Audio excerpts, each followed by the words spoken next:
Hi, this is Julia in the 5 Feline Farm kitchen. Welcome to our kitchen, and today we're going to be making tomato sauce a couple of different ways. So I'm going to show you both and hope that you enjoy and learn something from this video. So first I'm going to show you the setup that I'm using. And what you see here is how I have the table laid out. I have a trash bowl, a sharp knife, very important. I have rimmed cookie sheets and parchment paper. I have my good quality olive oil, and I have my herb blend. So the herb blend that we'll be using, I pour it into a jar just for ease, but I buy the large bag of Tuscan Sunset from Henzies. It is the most flavorful herb blend that I have found, so we're doing that. Over here at the stove, I have a pan of hot water with an insert. This is actually a spaghetti pot, but I'm bringing the water to boiling, and then I will turn it down and keep it simmering throughout the process. Over here, I have another pan of cold water. I'll add some ice cubes to that as I get ready to peel the tomatoes. And then over here at the sink, I have two different kinds of tomatoes in rinse water. So I have Romas, so they're a nice oblong shape. These are specifically paste style tomatoes. They have fewer seeds and more meat. And then you can see I have a bunch of cherry tomatoes in here, and I'll be making an all cherry tomato sauce with those. So stick around and I'll show you the entire process. And I'm just going to go through and get these tomatoes out as I need them. I can sort them by type just as I get them out. Let's put on our apron and get started.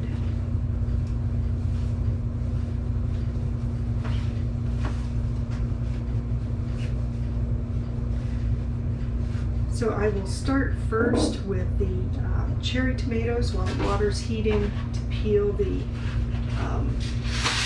roots. And I'll just start with a sheet of parchment paper on the rimmed baking sheet.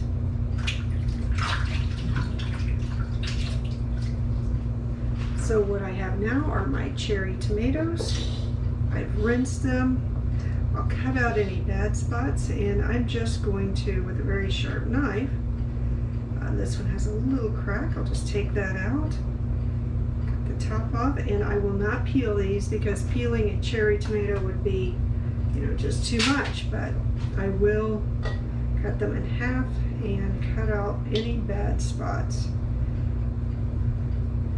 These are very easy, but you have to be very careful not to cut yourself. See how I turn, get about halfway through, and then I turn it so that I'm not cutting myself. Very important. Cutting yourself's never a good thing in the kitchen. So now some crack, we'll just cut that out. And I just put them right here on the tray, like this. These cherry tomatoes have such a nice thin skin that they will just very easily blend up, which I will show you at the end. So I'm going to get a nice full tray of these, and then we'll be back with the next step. And you can see I'm progressing well. I'm starting to get quite a few in this tray, and I'm going to keep moving forward. Several more to do. I think I'll have about 1 tray's worth here.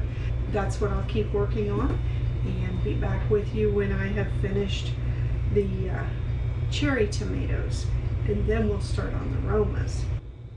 Okay, I'm back and finishing up just the last few cherry tomatoes, cutting them in half and adding them to the tray over here. So this has taken me about 10 to 15 minutes, not very long, to get these all done here. And you can see I've got a nice tray of cherry tomatoes here. And next I'm going to take my good olive oil and just drizzle over the top. So this is probably, I don't know, 3-4 tablespoons of olive oil. It doesn't have to be super precise. Then I'm going to take my Tuscan Sunset Italian herb blend and sprinkle that over the top. And I would estimate, again, probably a couple of tablespoons. As you can see, I just put it over the top until it's a nice amount. So it's going to look something like this. I hope you can see that over there. You'll also have just heard the oven come up to temperature, so I'm going to put these in the oven at 325 convection for probably a couple of hours, and we'll check in on them periodically. And here they go, sliding right into the oven. And again, that's at 325 convection. Okay, now that the cherry tomatoes are in the oven, we're going to start the Roma tomatoes. And I have just a few today, and it's going to make about 1 tray. And normally I would freeze this, but today I'm making lasagna for supper, so I'm going to use it fresh when it's fresh. So here we go. Again, a sheet of parchment right on the rimmed baking sheet. Squish it down in the corners so it'll stay. Then over here in the sink, I have my Roma tomatoes all washed and clean. I'm going to take a handful of those and put them down in the simmering water. As many as the pot will hold.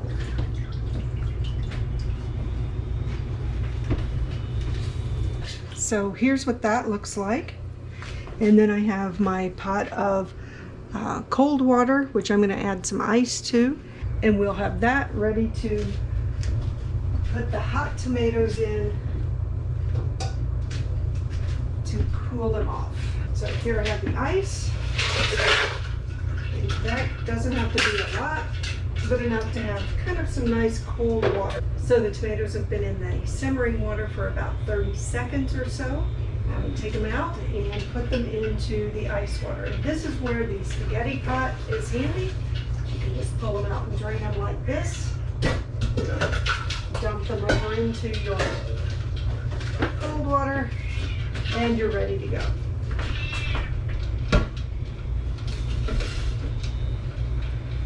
So these have a little more to do with them than the cherry tomatoes did. So first I'm going to core them. And they're not really hot since they were just in the hot water for a little bit, and now they're in ice water. So I took the core out, and then you can see how easy the skin just slips right off.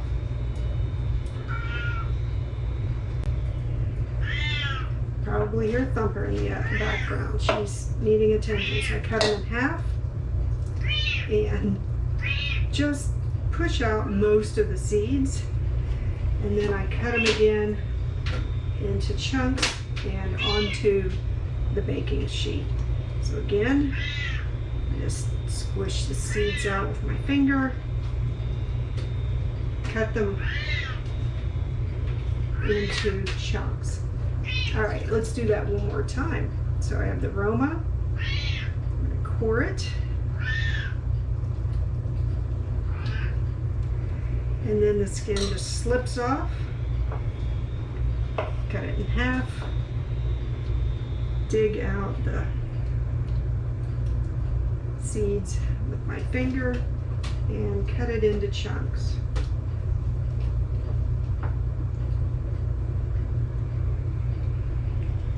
As you can see, Romas are a very meaty tomato. There really are not a lot of seeds in these. So I'm going to keep working these, and then I'll be back and show you when I'm finished.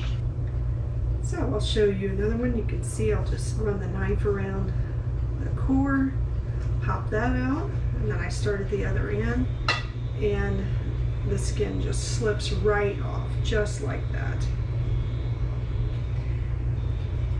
We don't really care what the pieces look like because we're going to cut them into random pieces, and then I'm going to run them through an immersion blender later. So you don't need pretty chunks, just somewhat even sized pieces. Okay, here's the last one of the Roma tomatoes, and I'm going to core it. Slip off the skin just like on all the others. You can see it comes off very easily. A little bad spot on this one I'll cut around.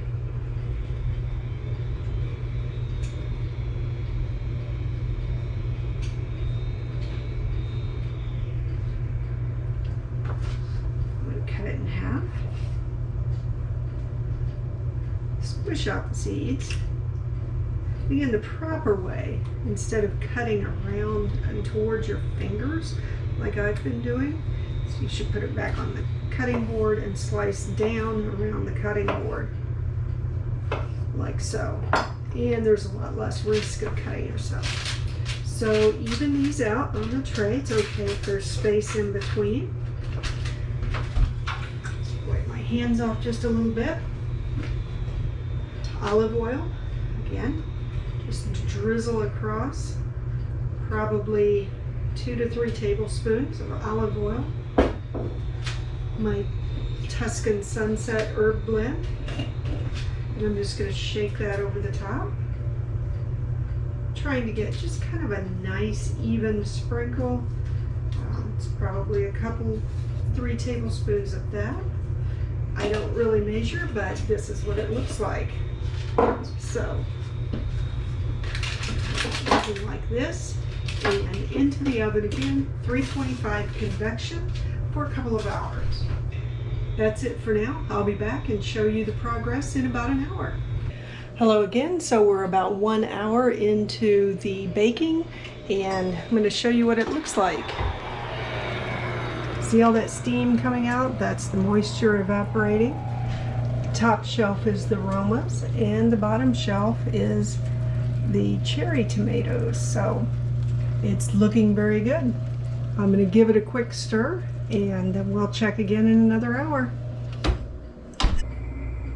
Alright, so we're back. I have the trays out of the oven, and I'm going to get those and show you what they look like.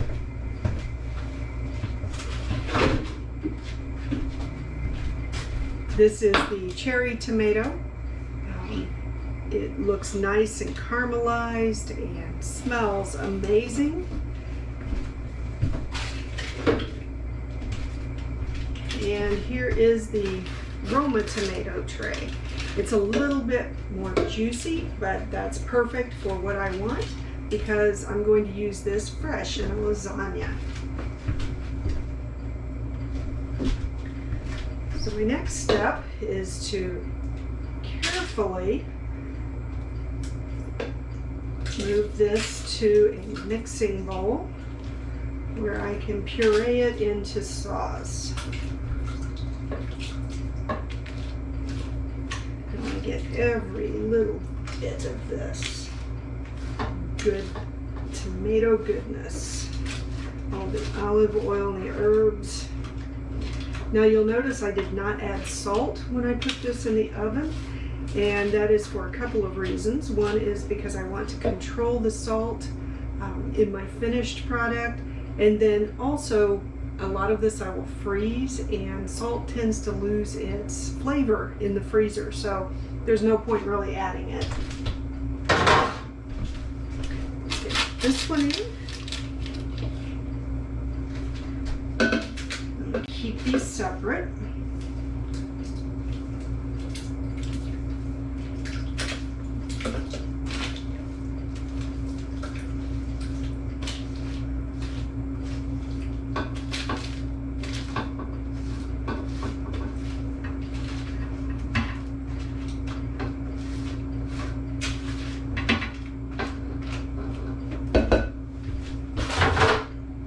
Okay, now the final step for making sauce is an immersion blender. You really need one of these in your kitchen. So stick it in there.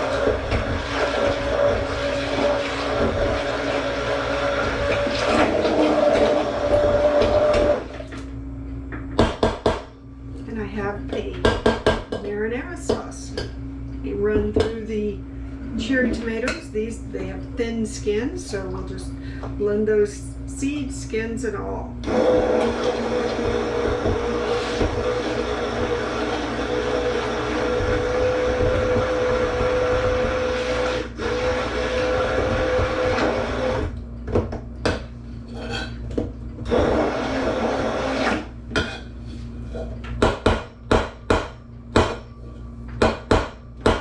There you have it.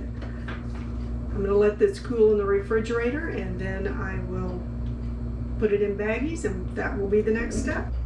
Okay, so we are back in the kitchen and ready to put our sauce into baggies to freeze up. So I'm going to show you how I do that. This has been cooled in the refrigerator. Actually, it sat overnight because I was busy and it was getting late when it was finished. So I start with freezer quart baggies, just regular Ziploc baggies. I'm going to put the date on it. Do this before you fill it. It'll be much easier to write on. And for this, I'm going to label it with cherry tomatoes so that I know this is the one that had the skins blended in.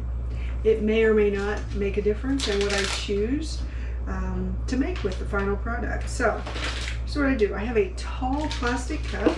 It goes right down in there, and the edges tuck nicely over the edge. That's going to give me a clean edge. I have a 4-ounce ladle, so I'm going to put 2 of those in, and then I'll know that I have an 8-ounce baggie of tomato sauce. So in it goes. This is a wide enough top I can hit it without making too much of a mess. If I do make a mess, I'll clean it up, no problem. Just pull it out, zip it up, get as much of the air out as possible, and then I lay it flat on this cookie sheet. And what I'll do is I will freeze those flat on the cookie sheet so that they freeze in a flat, easy package, and then I can stack them easily. So let's do one more.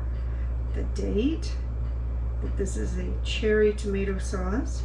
I have some that I made with all yellow tomatoes, and that will make a fine colorful sauce as well. So again, just tuck it over the edges, be 2 ladles full in the bag. I got a little on the edge there, but it should be fine. You could use a funnel that's made for canning jars. You could put that on the top and help kind of eliminate any mess. Okay. And there you go. It's number 2. So I'm going to finish these up, put them in the freezer, and I hope you've enjoyed this lesson on making a fresh, easy tomato sauce that you can freeze and use all winter. Until next time.